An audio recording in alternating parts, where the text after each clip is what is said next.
حسین کے بارے میں بات کرتے ہیں، دو شہزادوں کی لڑائی، وہ جی سیاسی معاملات، ذرا سوچیں سمجھیں، معمولی آدمی کی بات نہیں۔ حضرت عمر اترو میرے نانا کا ممبر ہے، تو جناب عمر فاروق ممبر سے اتر کے نیچے کھڑے ہو گئے، اتر کے نیچے چپ کر کے۔ تو امام حسین فرمانے لگے جا جا کے اپنے نانا کے ممبر پہ بیٹھ۔ حضرت عمر فرمانے لگے حسین میرے نانے کا تو کوئی ممبر نہیں یار، ممبر بس تیرے نانا کا ہی ہے، میرے نانا کا ممبر ہے ہی نہیں تو جاؤں کدھر، کوئی ممبر نہیں میرے نانا کا۔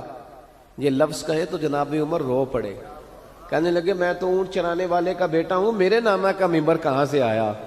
امام حسین بڑی معصومیت سے کہنے لگے کوئی ممبر نہیں آپ کے نانا کا؟ کوئی نہیں۔ کہنے لگے چلو ٹھیک ہے پھر میرے نانا کے ممبر پہ بیٹھ جاؤ۔ کوئی نہیں بیٹھ جاؤ۔ اب حضرت سیدنا عمر فاروق دوبارہ آئے ممبر پہ۔